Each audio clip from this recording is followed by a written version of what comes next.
It seems like more and more people are understanding the truth that the idea of church was never meant to be a building or a service time, but that church really refers to people, and that we need to think about it more like family.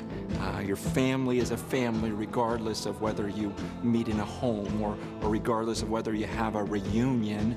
You're always a family. And in the same way, the church is always the church. It was a church before they had a building, and a church before they had these formal gatherings. The church just means the followers of Jesus Christ. Now, while we may agree that the church is the followers of Jesus Christ, that doesn't mean we're all in agreement, because there's so much disagreement on what it means to be a follower of Jesus Christ.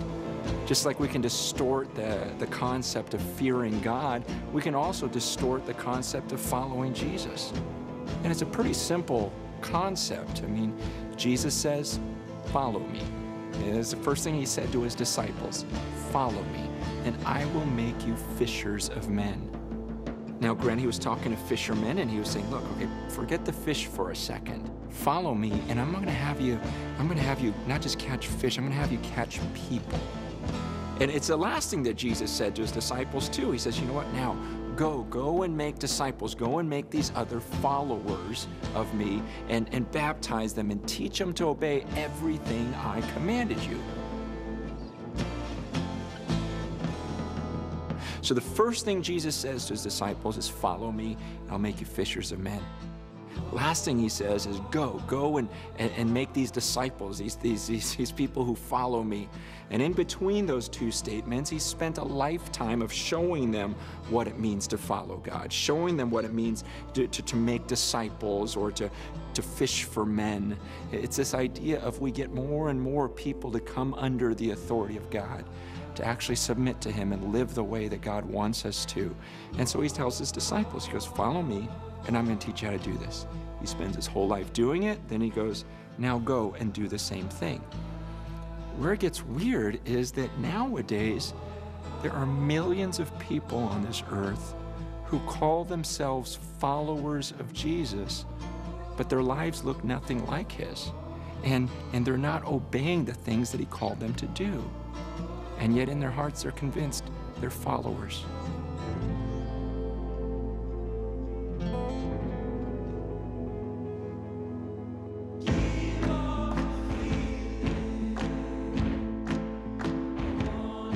When we were kids, this was a lot easier. Remember when we were kids and we played that game, Follow the Leader? It's pretty easy, right? The leader pats his head, you pat your head, the leader pats his knee, you pat your knee, the leader flaps his wings. You just kind of follow and do whatever he does. It's weird though, in the church we've done this weird thing where we go, well, the rules to follow Jesus are different than follow the leader. See, in follow Jesus, we don't actually have to do what he does, we just do it in our heart. It doesn't really make any sense. I mean, imagine a kid on a lounge chair playing follow the leader and going, yeah, I'm flapping my wings in my heart. You know, it just doesn't. Why does that work in church and not anywhere else? Look, when my daughter comes to me and I say, hey, go clean your room, she knows better. She's not gonna come back a couple hours later and say, hey, Dad, I memorized what you said to me. You said, go clean your room.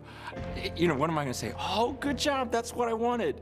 No, and she's not gonna come to me and say, Dad, I can say, go clean your room in Greek. Listen, that's not gonna fly. And what if she says, you know what? My friends and I, we're gonna gather together, and every week we're gonna have a study, and we're gonna figure out what it would look like if I cleaned my room. No, none of that's gonna fly. Just go and clean it. She knows that. So why do we think that this type of thinking or this type of talk is gonna work with Jesus? I mean, Jesus was as black and white as you get. He would look at people and he'd say, why do you call me Lord when you don't do what I say? He says that in Luke 6:46. Why do you call me Lord when you don't do what I ask you to do? I mean, why would you call someone your master and then not listen to him? And he says in Matthew 7:21, he goes, listen, not everyone who says to me, Lord, Lord, is going to enter the kingdom of heaven. It's only the one who actually does the will of my Father who is in heaven.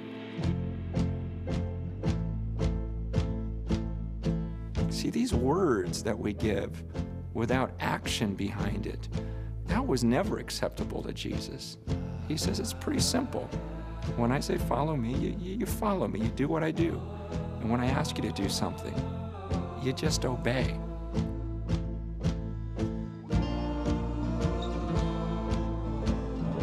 One of the things I love about how Jesus teaches is that he's always completely honest.